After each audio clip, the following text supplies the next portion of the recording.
Alors, le meilleur CRM pour les petites entreprises, les startups ou les travailleurs indépendants. Dans un premier temps, je voudrais voir ce que vous devez absolument éviter, qu'on voit dans 99% des CRM sur le marché actuellement. Ce sont des CRM qui sont très performants, conçus pour des grosses entreprises, mais qui très souvent ne facilitent pas le travail dans les grosses entreprises et encore moins dans les petites entreprises. Donc, le défaut qu'il faut absolument essayer d'éviter, ce sont les CRM qui sont trop complexes à apprendre par les vendeurs. Pourquoi? Parce que s'ils ne le comprennent pas, ils le rempliront mal, et s'ils le remplissent mal, les résultats seront mauvais. Garbage in, garbage out, comme on dit en anglais. Ça veut dire donc un logiciel complexe, ça veut dire des erreurs, des oublis volontaires ou involontaires, des systèmes qui nécessitent une formation préalable. Dites-vous que si on vous vend une formation préalable, même gratuite, ça veut dire sans doute que le système est compliqué. Les CRM, donc ou logiciels longs à remplir, les vendeurs refusent de les remplir, de remplir certains champs. Et à partir du moment où tout est basé sur justement toutes ces informations-là, le logiciel ne marche plus correctement. Les nombreuses interfaces, menus et sous-menus. Alors ça, c'est quelque chose qui devrait vous faire peur. Il existe encore des logiciels dont je ne nommerai pas les noms, mais que vous connaissez peut-être. On a l'impression de voir du DOS des années 80 ou 90, pourrait-on dire. C'est-à-dire presque quasiment, vous savez, l'écran noir avec des petites lettres jaunes, et puis il faut essayer d'arriver ouverte, et puis il faut essayer d'arriver à lire qu'est-ce qu'ils veulent dire. Et puis il y a des menus, des sous-menus, des boîtes, des cases, des choix, etc. On a l'impression de faire des statistiques pour le gouvernement. Non, c'est vraiment pas l'idéal, à éviter. Les systèmes qui sont orientés vers l'analyse aux dépens de la vente. Je dis toujours, il est préférable de ne pas faire beaucoup d'analyses et de dépasser ses résultats que de faire beaucoup d'analyses pour essayer de comprendre des erreurs ou des échecs qu'on n'aurait pas dû avoir. Donc, autant avoir des systèmes simples avec moins d'analyse, mais qui sont plus portés sur l'action. Des systèmes trop complets avec des procédures pour des cas très rares. Je préconise toujours, pour les CRM, on n'est pas dans de la comptabilité, on est pour travailler sur les clients les plus importants. Je préconise des CRM qui sont simples et qui préconisent, et du moins qui facilitent le travail sur les clients les plus importants et qui n'essaient pas de chercher tous les cas de figure. En vente, ce n'est pas pertinent, et les moins bons cas de figure, on les laisse tomber ou alors on les traite séparément. On veut se focaliser sur ce qui rapporte, surtout si vous êtes dans une start-up ou à votre compte. Alors, un bon CRM, tout d'abord, doit permettre d'augmenter les ventes. Il est fait pour faciliter le travail des vendeurs et non pour le rendre plus complexe. Vous devez avoir accès en un seul clic aux fonctions essentielles. C'est-à-dire, en un seul clic, vous devez avoir vos clients, avoir accès à vos clients, à vos prospects, aux propositions qui sont en cours et à vos listes de réserve. Donc les clients, ce sont les clients avec qui on travaille déjà. Les prospects, ce sont les contacts que vous avez ciblés et vous voulez tenter de rentrer dans cet endroit-là. Les propositions en cours, c'est ce qui est le plus important puisque vous avez investi pour faire une proposition, vous avez rencontré le client face à face sans doute, ou à distance ou par téléphone, et vous avez investi dans le temps de proposition, donc ça c'est prioritaire puisque vous devez y avoir accès immédiatement parce que c'est là que vous avez investi le plus de temps, mais également c'est là que vous pourrez retirer le plus de revenus le plus rapidement possible. Et des listes de réserve, pourquoi? Parce que si vous êtes dans la prospection, vous savez très bien qu'on passe à travers des listes et qu'une fois que c'est terminé, il faut aller en chercher d'autres. Donc c'est toujours bien d'en avoir sous la main. Alors, c'est bien d'avoir des informations dans les listes, mais c'est également bien d'avoir des tableaux de synthèse. Qu'est-ce que je veux dire par là? C'est que si vous cliquez sur le nom d'un client, eh bien, vous avez toutes les informations dessus. Et dans Action Client, vous cliquez une seule fois et ça fonctionne. Il n'y a même pas besoin de faire de clics. Tout est fait pour limiter le nombre de clics, limiter le nombre d'interfaces, faire en sorte que ce soit plus fluide, plus rapide et que ça vous aide à travailler. Mais vous avez également des tableaux de synthèse avec, je ne sais pas, 20 ou 30 clients à peu près sur une page, avec une ligne par client et le numéro de téléphone. Pourquoi? Parce que quelquefois, vous avez besoin de scanner 10, 20 ou 30 clients pour voir lequel vous allez appeler. Quand je dis client, c'est client ou prospect ou proposition, de telle manière que vous ayez un accès direct et encore plus rapide. S'il n'y a personne, vous passez au suivant. S'il y a quelqu'un, vous cliquez sur la ligne et tout de suite, vous pouvez rentrer vos informations. Une fois de plus, c'est fait pour la rapidité, la prospection, l'efficacité.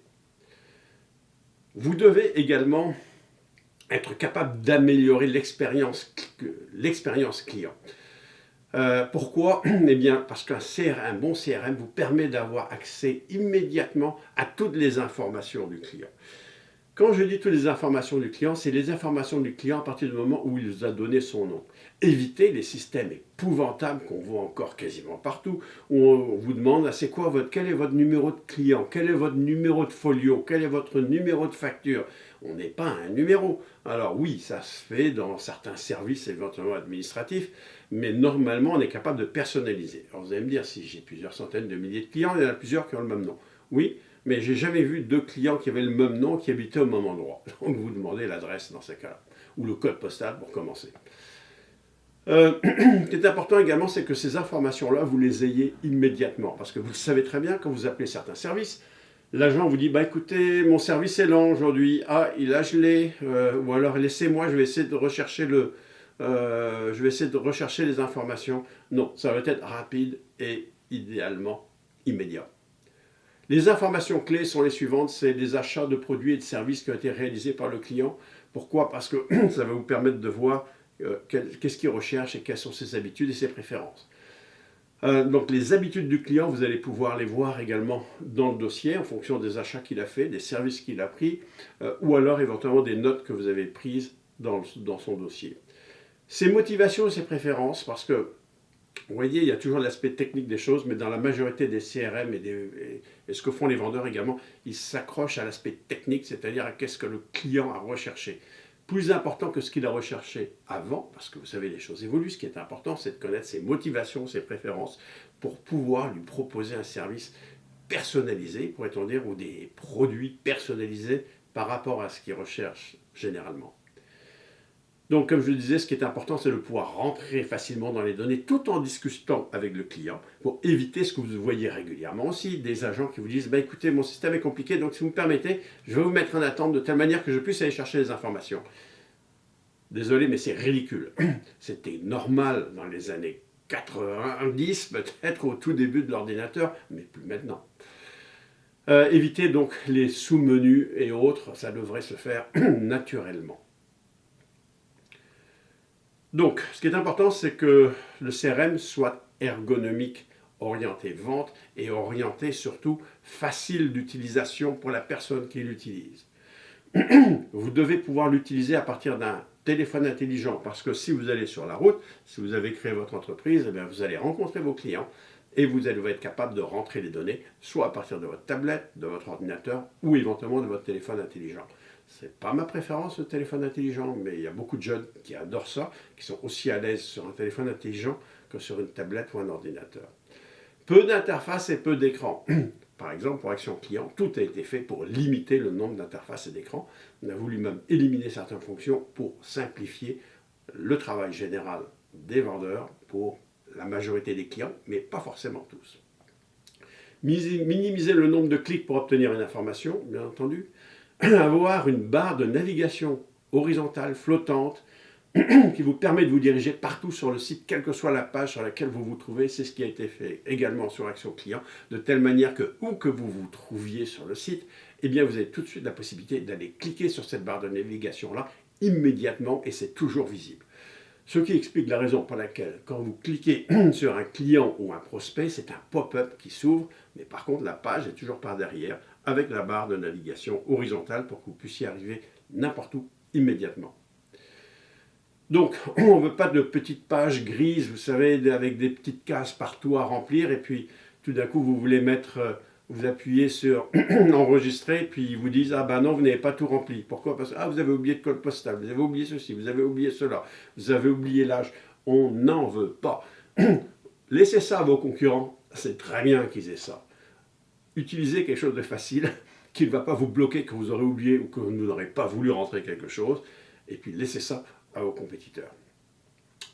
Je dois dire qu'en France, ils sont champions là-dessus. Surtout avec tout ce qui est administration, et il n'y a pas que d'administration d'ailleurs, tout ce qui est EDF et autres, tout d'un coup vous n'avez pas le bon numéro de téléphone, vous avez un numéro de téléphone nord-américain, ah ben ça passe pas, il faut que vous inventiez un numéro français pour que le système soit capable de l'enregistrer. Pas grave qu'il soit pas bon, pourvu que ça ressemble à un numéro français.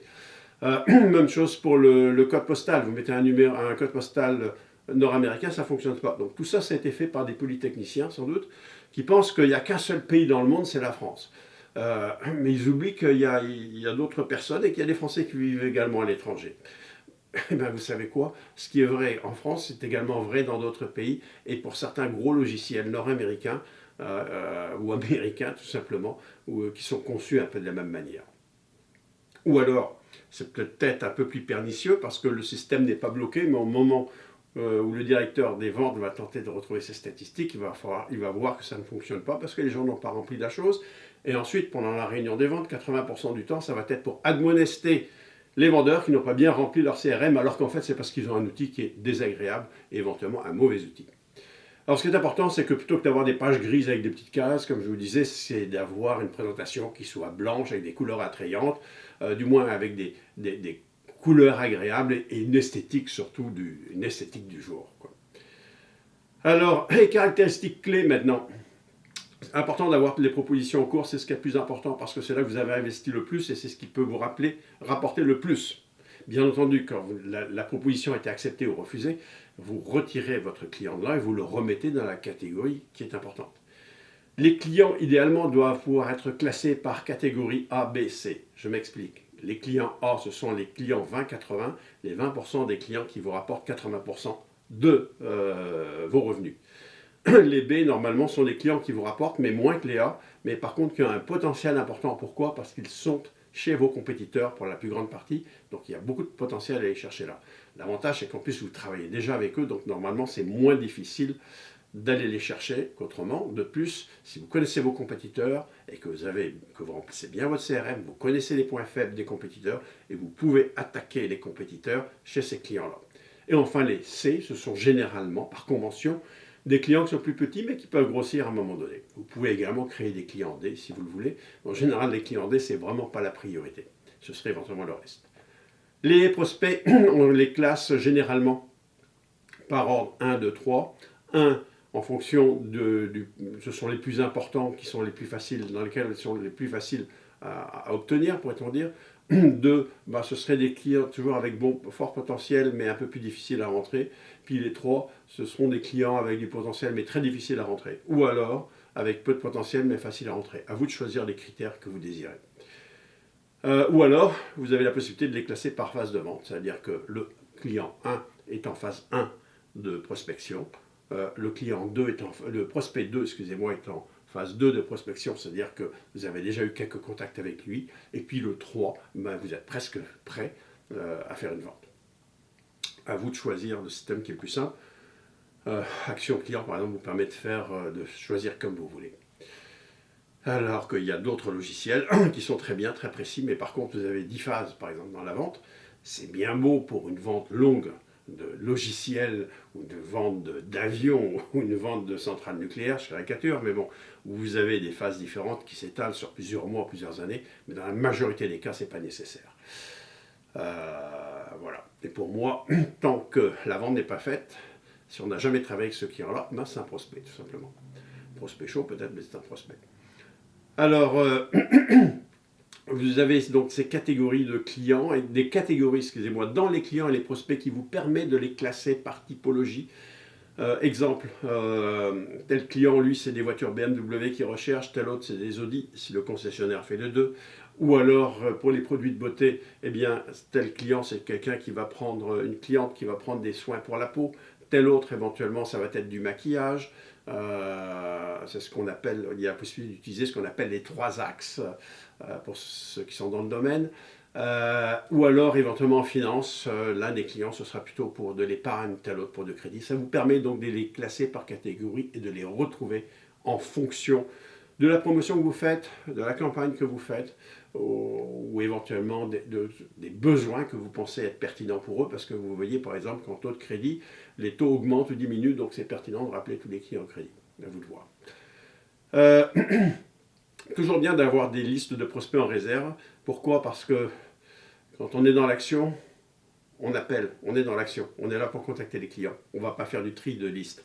Par contre, quand vous n'avez rien à faire ou quand vous n'avez pas le moral ou la volonté de faire des appels ou d'aller rencontrer des clients, vous pouvez travailler sur des listes, vous les mettez en réserve et vous ressortez ça au moment où c'est pertinent. Vous allez me dire, oui, mais rationnellement, en vente, on n'a pas toujours le moral, on n'a pas toujours la même forme. Et il est important, comme je dis toujours, de faire ce qu'on aime bien, moments où on aime bien le faire. Donc il y a des moments pour l'administratif et d'autres pour attaquer ou prospecter des clients. Et puis c'est bien de ne pas mélanger les deux et de le faire au moment où on se sent le mieux à même de le faire. Ceux qui ont déjà fait ça savent très bien ce dont je parle. Et puis il y a ce que j'appelle également les prospects mis en attente. Alors ça n'existe pas dans beaucoup de CRM, mais c'est hyper important. Moi j'ai commencé mon boulot comme ça. Et puis vous savez qu'il y a des gros clients dans lesquels on a vraiment envie de rentrer. Par contre, on se fait bloquer quelquefois par une personne. Et on n'a pas envie de supprimer ce client-là parce que c'est trop important. Et cette personne-là nous barre. Mais on se dit un jour, elle va partir sans doute. Et puis je le mets en attente. Un an plus tard, vous ressortez. Donc ces clients-là, tout d'un coup, vous rappelez, et oh, quelle chance. Vous vous rendez compte que la personne qui vous bloquait n'est plus là. Bien entendu, vous demandez le successeur, et vous ne dites pas que vous étiez en mauvais termes avec le prédécesseur. Au contraire, vous dites que vous aviez de bonnes relations avec lui. Et puis vous arrivez finalement à rentrer chez ce client-là. Croyez-moi, c'est agréable. D'où l'importance de cette liste de prospects mis en attente.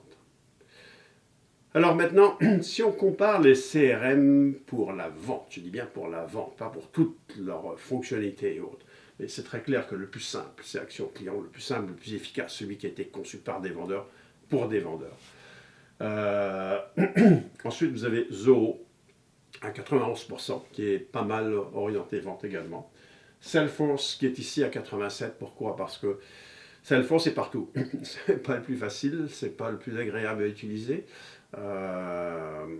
Les vendeurs s'en plaignent toujours, mais bon, écoutez, ça fait quand même partie des gros qu'on doit prendre en considération. HubSpot, Dynamics de Microsoft, qui est encore plus complexe que Salesforce, qui permet à peu près de tout faire, mais qui dit tout faire veut dire également des choses souvent très complexes, qui sont très simples pour des informaticiens, bien entendu, mais un vendeur ou un agent de service à la clientèle n'est pas un informaticien.